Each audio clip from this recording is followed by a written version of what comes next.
Memento mori. Death is inevitable in a world ravaged by the infected.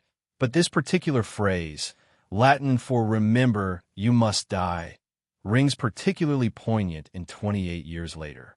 Director Danny Boyle and screenwriter Alex Garland's latest entry in the iconic post-apocalyptic horror franchise centers on the intrepid Spike, Alfie Williams, a young survivor part of a small British island community 28 years after the first wave of the Rage virus ravaged the UK. During an expedition to the mainland with his father, Jamie, Aaron Taylor Johnson, Spike learns of an eccentric and enigmatic doctor, Ian Kelson, Ralph Fiennes, who is said to now be insane. But Dr. Kelson could be the answer to the mystery illness plaguing Spike's bedridden mother, Isla, Jodie Comer, who suffers from memory loss and debilitating headaches, among other symptoms. It's later revealed that Isla is dying from cancer.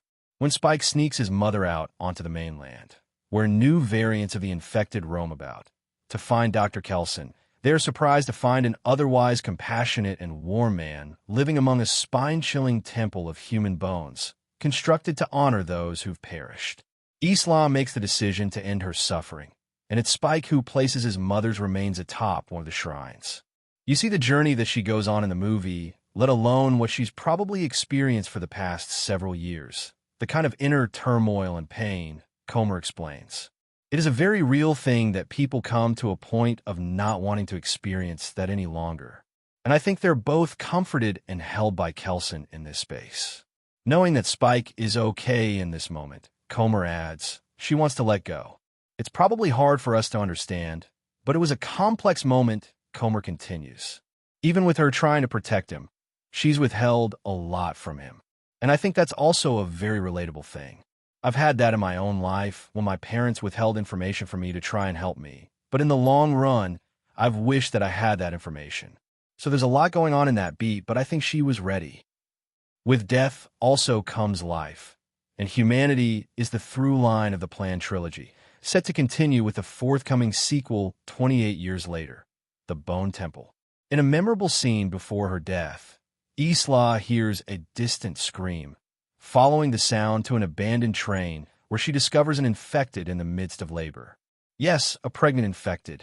Human and infected lock hands in a moment of surreal connection, and Isla helps the infected deliver a baby girl unaffected by the virus, which ends up in Isla's care after the infected mother is killed as she lunges to attack Isla.